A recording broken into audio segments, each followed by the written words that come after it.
किसान आंदोलन के लिए बीच उत्तर प्रदेश सरकार का बड़ा फैसला, 6 महीने के लिए हड़ताल पर सरकार ने लगाई रोक। प्रदर्शनकारी किसानों को कृषि मंत्री ने बताया परिवार के लोग, कहा बातचीत से समाधान की कोशिश जारी है। किसानों के साथ बैठक पर कृषि मंत्री का बड़ा बयान, कहा किसानों से अच्छे माहौल में बातचीत जारी है। रविवार को सरकार और किसान नेताओं के बीच होगी चौथे दौर की बातचीत। किसान आंदोलन पर केंद्रीय मंत्री अनुराग ठाकुर का बयान, कहा मोदी सरकार ने किसानों को किया है संपन्न, प्रदर्शनकारियों से हिंसा नहीं करने की अपील की। शंभू बॉर्डर पर प्रदर्शनकारियों पर ने फिर किया हंगामा, पुलिस ने दागे आंसू गैस के गोले। शंभू बॉर्डर पर प्रदर्शनकारियों ने पुलिस पर की पत्थरबाजी, हंगामा उग्र होने के बाद पुलिस ने संभाला मोर्चा। भारत बंद का दिल्ली में दिखा असर, दिल्ली के कई जगहों पर लगा लंबा जाम, परेशान नजर आए लोग। भारत बंद कराने सड़कों पर दिखे किसान नेता गुरनाम सिंह, सोनीपत के नेशनल हाईवे पर बैठे किसान टोल प्लाजा कराया बंद। राजस्थान में भारत बंद का दिखा मिला जुला असर, कई जगहों पर प्रदर्शनकारियों ने लगाया जाम। हरियाणा के जींद में भारत बंद का असर नजर आया, प्रदर्शनकारियों ने टोल प्लाजा को करवाया फ्री।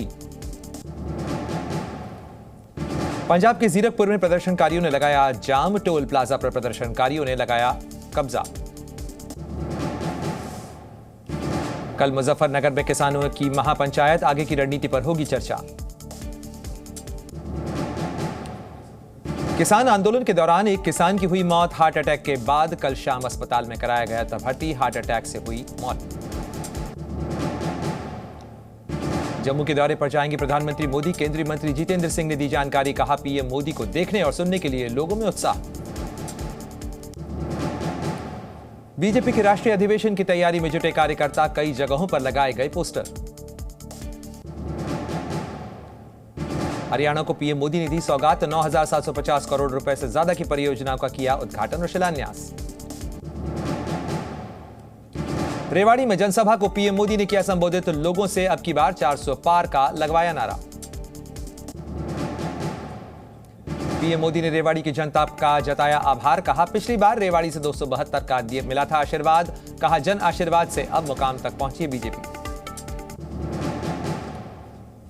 पीएम मोदी ने रेवाड़ी को बताया पीएम मोदी गारंटी का पहला गवाह, कहा राम के आशीर्वाद से पवित्र काम का अवसर मिला है। पीएम मोदी ने कांग्रेस पर बोला हमला, कहा राम को काल्पनिक बताती थी कांग्रेस, आज कांग्रेस के लोग जय श्री राम के नारे बोल रहे हैं। पीएम मोदी ने हरियाणा एम्स की रखी आधारशिला, 1,650 करोड़ रुपए की लागत से एम्स का होगा निर्माण।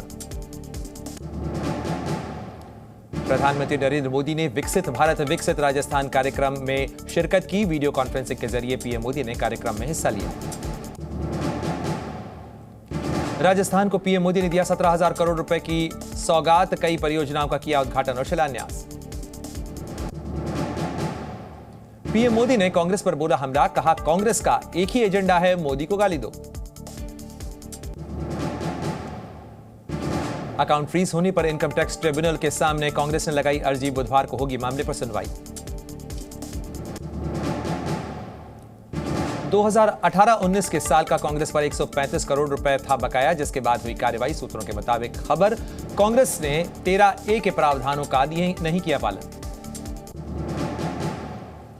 कांग्रेस के खातों पर एक्शन को लेकर बीजेपी की प्रतिक्रिया भी आई सामने, कार्रवाई को रविशंकर प्रसाद ने बताया कानूनी प्रक्रिया, कहा टैक्स नहीं भरा तो कार्रवाई जरूर होगी।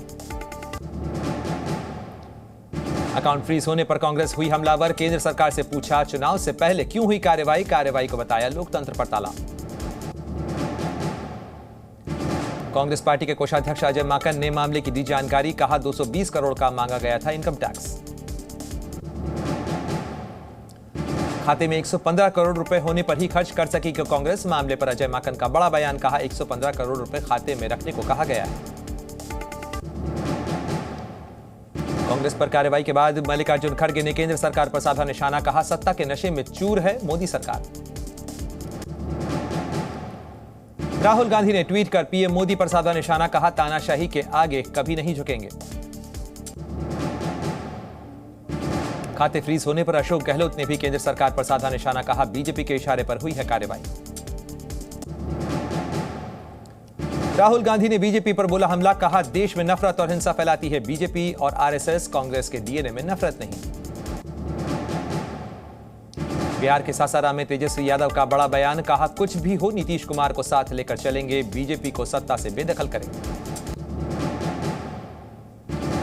बिहार के सीएम नीतीश कुमार पर लालू यादव का भी बड़ा बयान सामने आया, कहा उनके लिए हमारे दरवाजे हमेशा खुला रहते हैं।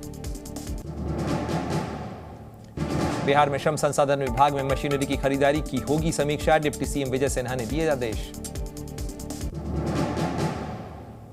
उत्तर प्रदेश के चंदौली पहुंची राहुल गांधी की भारत जोड़ो न्याय यात्रा, सैकड़ों की संख्या में उमड़ी लोगों की भीड़। दिल्ली विधानसभा में पेश हुआ विश्वास प्रस्ताव, सीएम केजरीवाल ने बीजेपी पर लगाए आरोप, बोले ऑपरेशन लोटस के तहत विधायकों को खरीदने की नाकाम हुई कोशिश। झारखंड में चंपई सोरेन कैबिनेट का हुआ विस्तार, बसंत सोरेन, दीपक बिरुआ समेत 8 मंत्रियों ने ली शपथ। हल्द्वानी हिंसा को लेकर एक्शन में प्रशासन, कई जगहों पर 9 अपराधियों के लगे पोस्टर, लोगों से सूचना देने की अपील की गई है। कांग्रेस नेताओं को भी पुलिस ने संदेश खाली जाने से रोका, दक्षिण 24 परगना में धरने पर बैठे अधीर रंजन चौधरी। संदेश खाली मामले पर बीजेपी प्रतिनिधिमंडल ने राज्यपाल से की मुलाकात, कल राष्ट्रपति से भी मुलाकात संभव। पश्चिम बंगाल जाएंगी राष्ट्रीय महिला आयोग की अध्यक्ष रेखा शर्मा, 19 फरवरी को संदेश खाली का करेंगी दौरा, मुख्य सचिव और डीजीपी के साथ भी करेंगी बैठक। संदेश खाली हिंसा मामले में सुप्रीम कोर्ट ने जनहित याचिका दायर की गई, जांच और ट्रायल को पश्चिम बंगाल के बाहर ट्रांसफर करने की मांग भी की गई। मुंबई के बोरीवली इलाके में पार्किंग में लगी भीषण आग, 18 से ज्यादा गाड़ियां जलकर राख हुई, घटना में लाखों रुपए का नुकसान।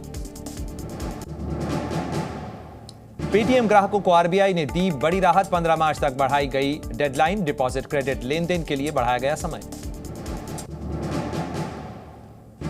रिजर्व बैंक ऑफ इंडिया के निर्देश पर ग्राहकों को पैसे निकालने में मदद करे पेटीएम बैंक, 15 मार्च के बाद नहीं होगा डिपॉजिट।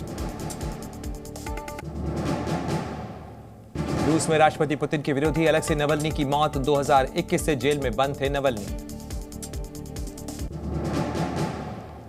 अलेक्सी नवल्नी पर रूस में कट्टरपंथ को बढ़ावा देने का लगा था आरोप, 2021 में हुई थी कैद की सजा।